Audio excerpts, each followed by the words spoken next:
नमस्कार विद्यार्थी मित्रांनो, मी विवेक राजाराम पातकर परत एकदा स्वागत करतो तुमचं नवोदय सरळ सेवा या चॅनलमध्ये.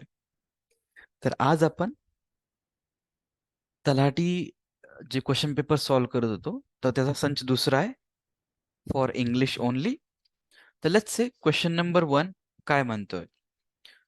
So question number 1 says that choose the appropriate preposition for given sentence. तर प्रिपोजिशन काय आहे, बेसिकली हे 3 टाईपचे असतात. एक तर सुरुवातीला लागतात, एंडला लागतात, नाही तर मध्ये कुठेतरी लागतात. सो हिअर जनरली इथं आपण बघू शकतो it is at the centre one. The neighbour peeped dash dash the window and found the woman lying unconscious.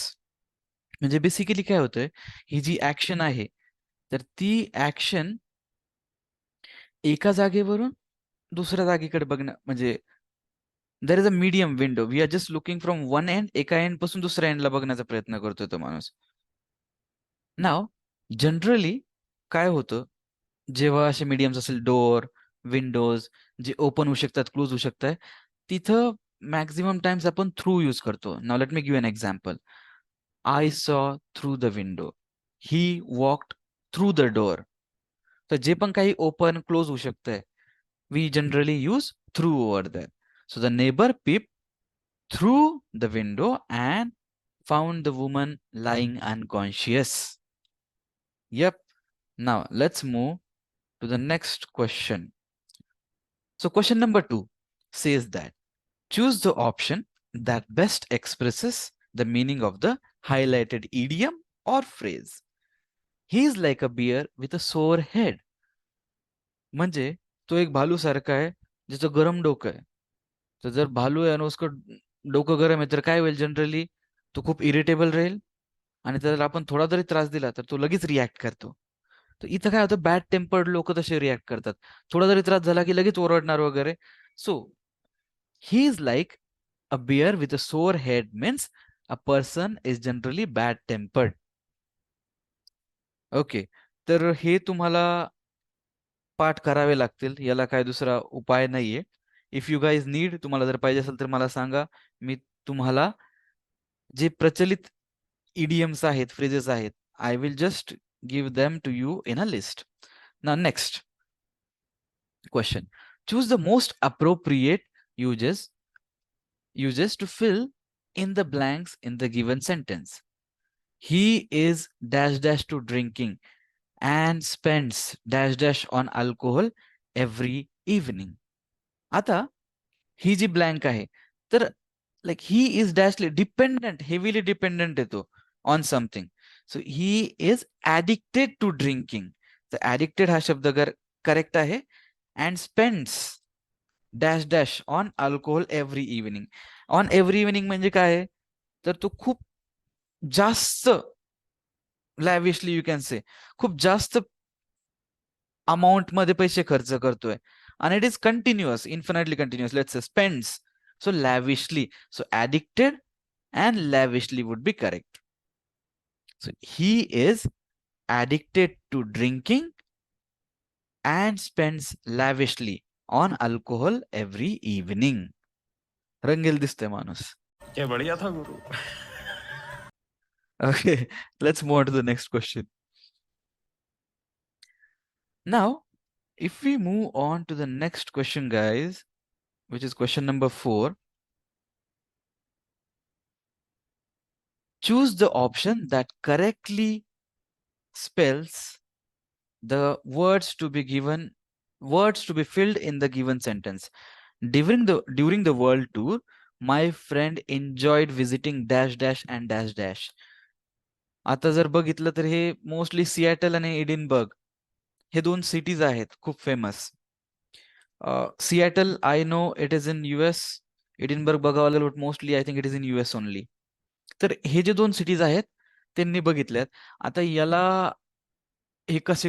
आपण हे कसे सॉल्व्ह करू शकतो, याला काहीच नाही करू शकत आपण. साक्षात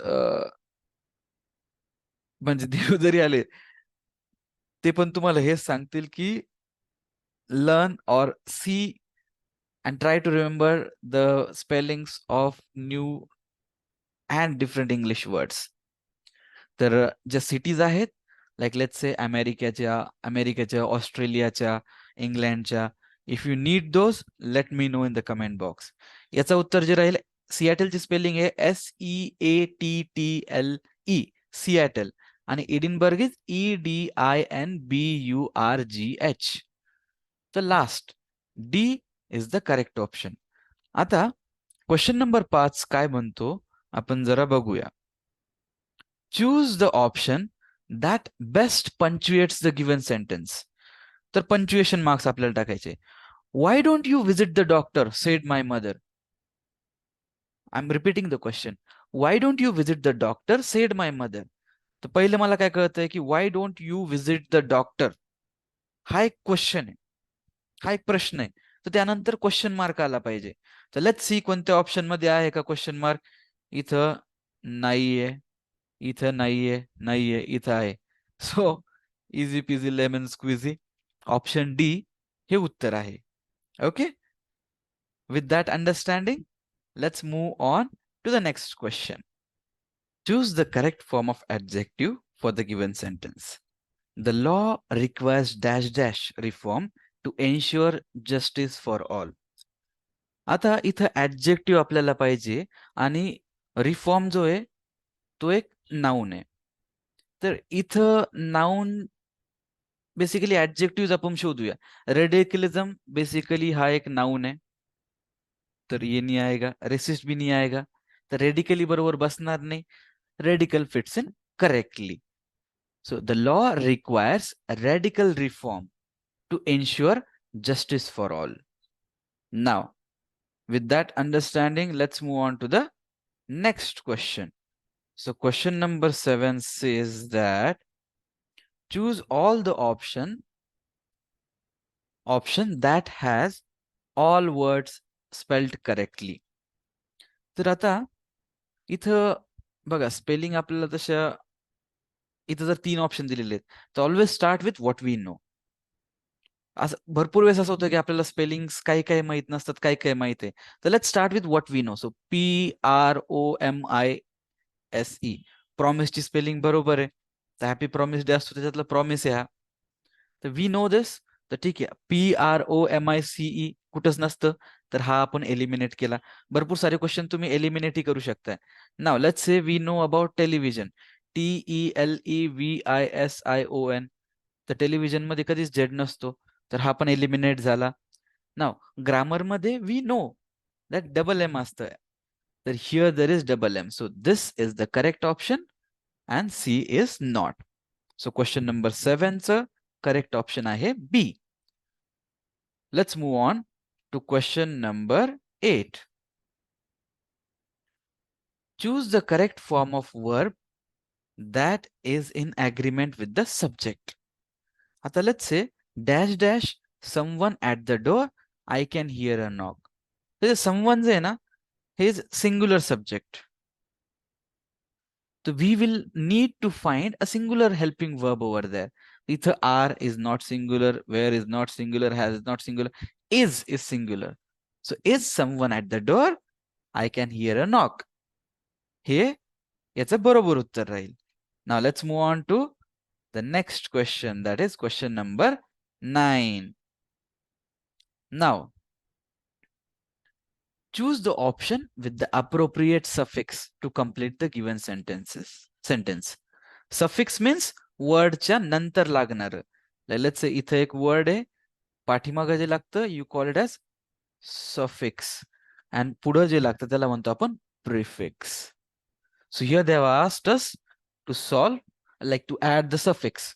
So being addict dash dash to your smartphones can increase the risk of blind dash dash.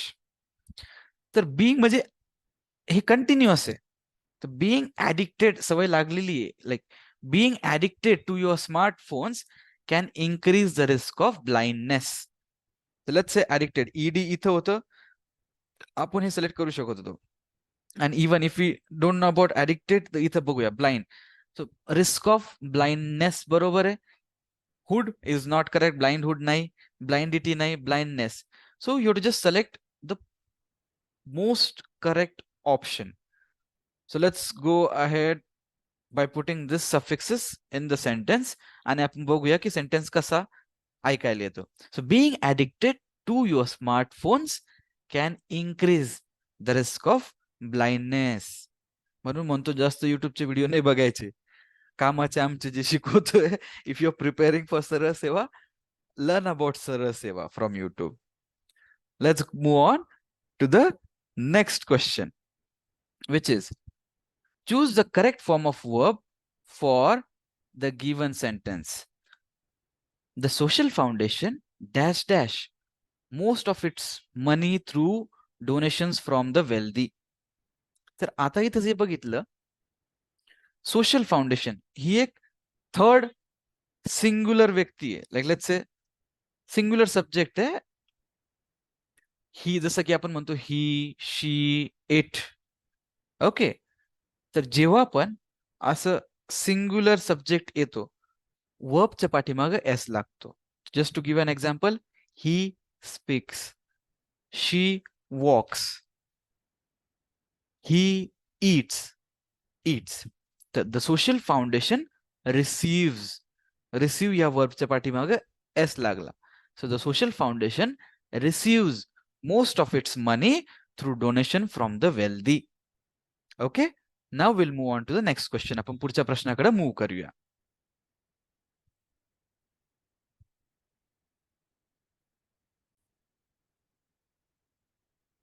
Choose the appropriate prepositional phrase for the given sentence. तर प्रिपोजिशन जसं मी तुम्हाला सांगितलं, एक तर सुरुवातीला लागतं, एंडला लागतं किंवा मध्ये लागतं. प्रिपोजिशनल फ्रेज म्हणजे हे ईडीएम मध्ये कन्वर्ट केलेले प्रिपोजिशन राहणार आहे. Let's say the party workers were busy campaigning ahead of the polls. कारण की अहेड बाय नसतं, अहेड आउट नसतं, अहेड इन नसतं, अहेड ऑफ हे एक प्रिपोजिशनल फ्रेज आहे. If you require let me know, मी तुम्हाला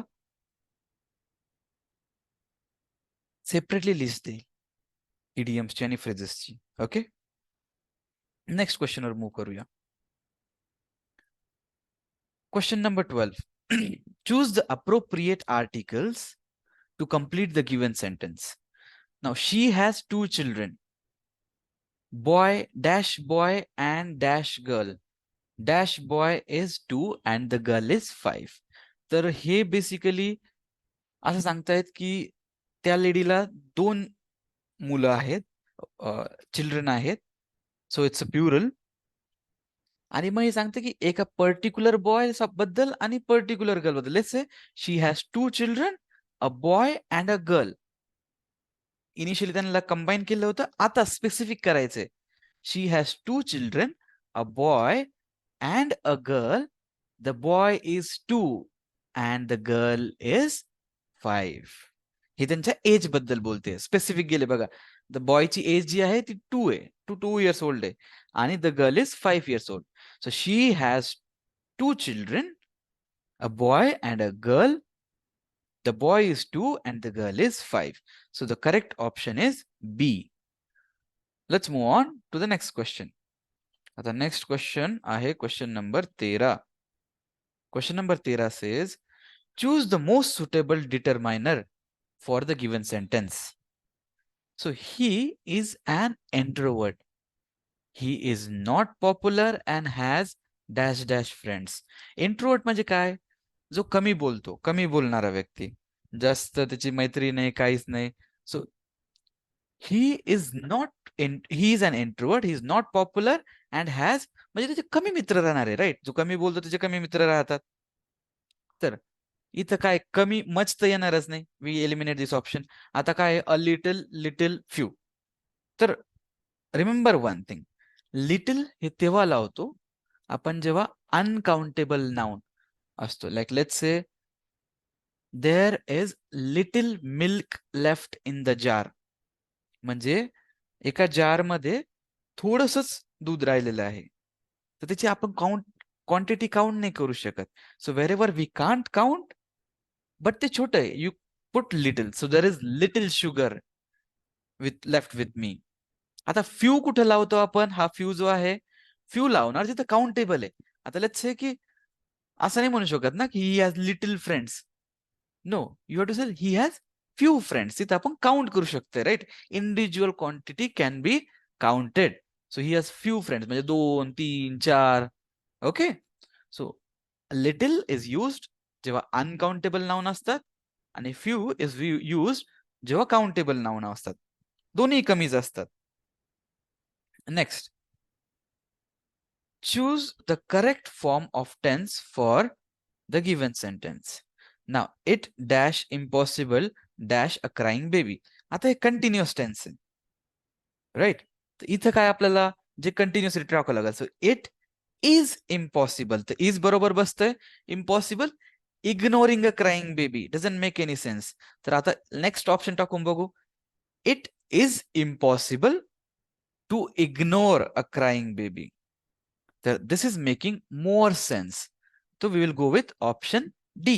तर आता आपण let's try to put option B also.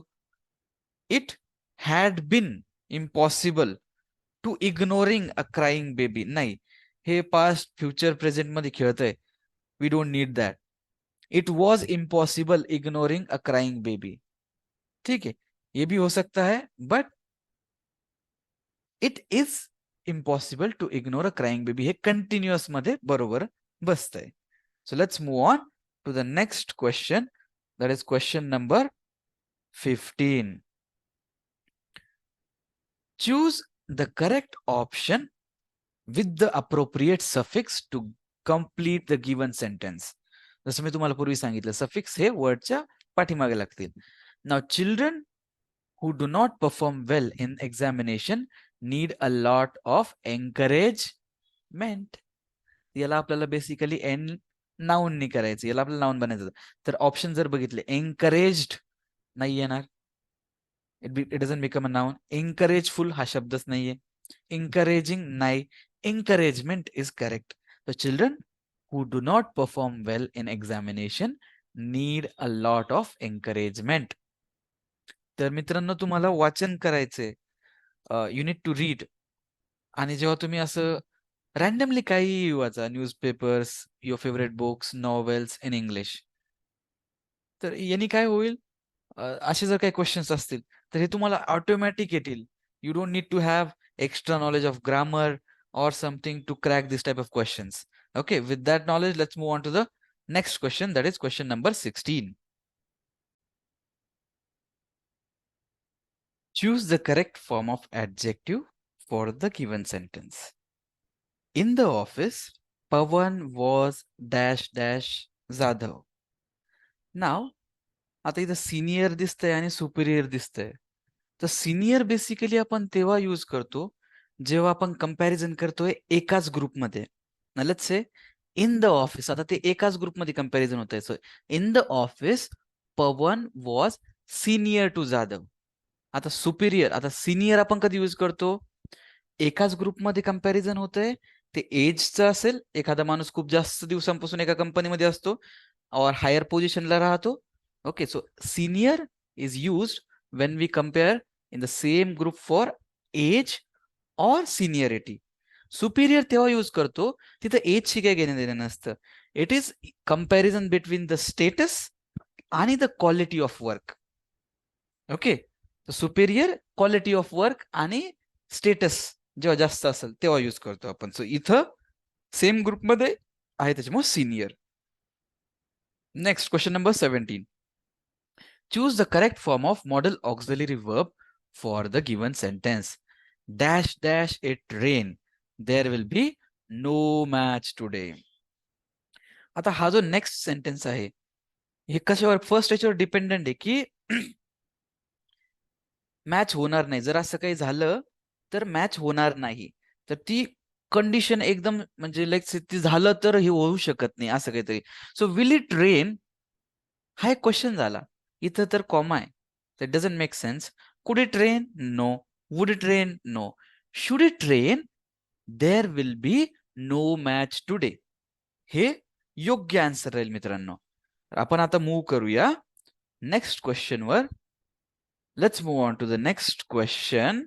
The question says that choose the most suitable conjunction for the given sentence. Okay, the conjunction हे basically first clause आणि second clause और different element जे असतात सेंटेन्स मधले त्यांना connect करायचं काम करतं, or else it forms relationship between two independent clauses. Now हे बघा, बट आता ऍज जो आहे तो सुरुवातीला लागतो. जिथं ऍज लागतो तो wherever as is use the second sentence is dependent on the first one. तर जेव्हा पण कधी first sentence second sentence first वर डिपेंडेंट असेल, we will use as. So as he is our chosen leader, we will support him. But काय normally नंतर लागतं, and पण मध्यभागी लागतं, देअरफॉर पण नंतर लागतं, but as is something that you use as the first word. Now, next question. Choose the appropriate collective noun to complete the sentence. So, collective noun, आता बघा, a dash dash of elephants blocked our way. So, generally जेव्हा heard of म्हणजे group of animal जो असतो त्याला आपण heard म्हणतो. Group of animals ला आपण हर्ड म्हणतो. तर हर्ड HERD हे बेसिकली त्या प्राण्यांना यूज होतं जे सोबत ग्रेज करतात किंवा घास खातात वगैरे सगळे herbivore. Let's say deer, elephant, goats. Okay, so this type of group of animals you can call it as herd. Now let's move on to the next question. Question number 21. Choose the appropriate article for the given sentence. My friend wore dash dash pretty dress for dash dash party.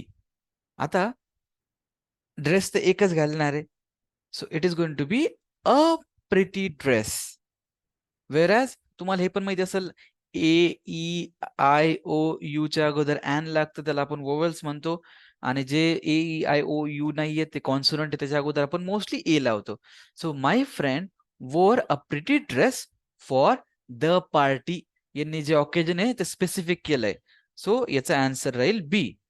My friend वोर अ pretty dress for the party. Okay, let's move on to the next question. Question number 22. Now, choose the correct form of noun for the given sentence. Now, Mussolini was an Italian dictator. Dictator basically ही उपाधी आहे. आपण जे तानाशाह म्हणतो, तानाशाहला इंग्लिशमध्ये dictator म्हणतात. तर तानाशाही इज डिक्टेटरशिप. डिक्टेट म्हणजे ओरेट करणं, डिक्टेटेड म्हणजे ओरेट करून दिलं. याचा आणि याचा काही संबंध नाही मुसोलिनीचा. He was a good orator, but त्याची उपाधी जी होती ती होती dictator. So Mussolini was an Italian dictator.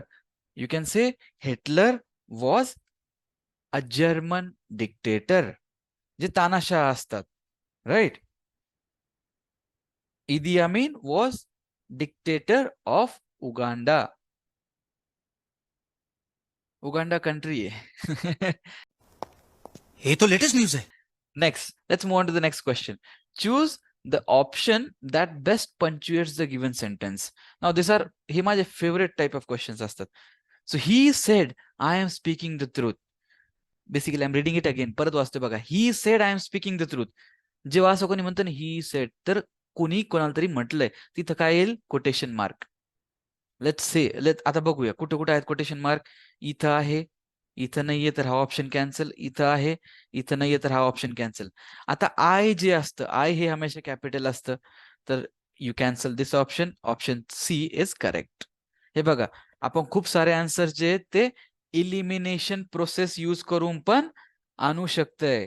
तर जर येत नसेल काही असं वाटतंय तुम्हाला, तर always start with the eliminating option. जे योग्य वाटत नाही त्याला पहिले एलिमिनेट करा. ठीक आहे. Now here choose the appropriate conjunction for the given sentence. Dash and dash. He studies for at least 8 hours every day. He will not score 100 percentile in CAT. इथं काय म्हणणं आहे की जर त्यांनी हे आणि हे नाही केलं, जर समजा त्याने 8 तास अभ्यास नाही केला तर त्याला 100 पर्सेंटाईल येणार नाही CAT मध्ये, कॅट जी एक्झाम आहे. तर बेसिकली लेट्स से आपण अँड कुठं यूज करू शकतो, सोच्या नंतर सो अँड दॅट नाही यूज करत आपण, इफ अँड सो सोबत नाही करत, अनटिल अँड अनलेस और अनलेस अँड अनटिल इथं आपण अँड यूज करतो. So you can plug this over here, unless and until he studies for at least 8 hours every day, he will not score 100 percentile in CAT exam or CAT. तर until and unless and until हे बरोबर आहे. Then we will move on to the next question. So the question says, out of the following options, identify a simple sentence. So simple sentence काय असतो, हा एक independent clause असतो. Independent clause याच्यामध्ये एक सब्जेक्ट असतो आणि एक प्रेज्युडाइस असतो. तर let's say Alexander the Great was deeply injured by tribals in India. तर इथं दोन क्लॉजेस आहे, इंडिपेंडेंट क्लॉजेस. तर हे जे जनरली कॉम्प्लेक्स सेंटेन्स असते, हे कशाने कनेक्ट होतं बघा, बट, ऑर, त्याच्यानंतर बाय, ओके, अशा 3-4 गोष्टी असतात ज्यांनी अँड यांनी कनेक्ट होतात इंडिपेंडेंट क्लॉजेस. तर असं बघायचं जो सेंटेन्स मोडून थोडासा चेंज करून 2 सेंटेन्स बनवू शकताय, that is a complex sentence. आणि जो ऑलरेडी सिम्पल आहे, लाईक ही एक सिंगल सब्जेक्ट आहे, बाकीचं प्रेडिजराईस आहे. So he was fatally wounded is simple sentence. Okay, नाव हा आपला लास्ट प्रश्न होता, तलाठी संच दुसराच्या इंग्लिशचा. तर तुम्हाला काही समजलं असेल तर खूप छान, आणि नसेल समजलं किंवा काही फीडबॅक्स असतील तर प्लीज मला कमेंटमध्ये सांगा. मी शुअरली त्याच्यावर प्रयत्न करेल वर्कआउट करायचा. तुम्ही मला टाइम दिला त्याबद्दल नवोदया सरळ सेवा या चॅनलकडून तुमचं खूप खूप धन्यवाद. Thank you guys. Have a glorious day ahead.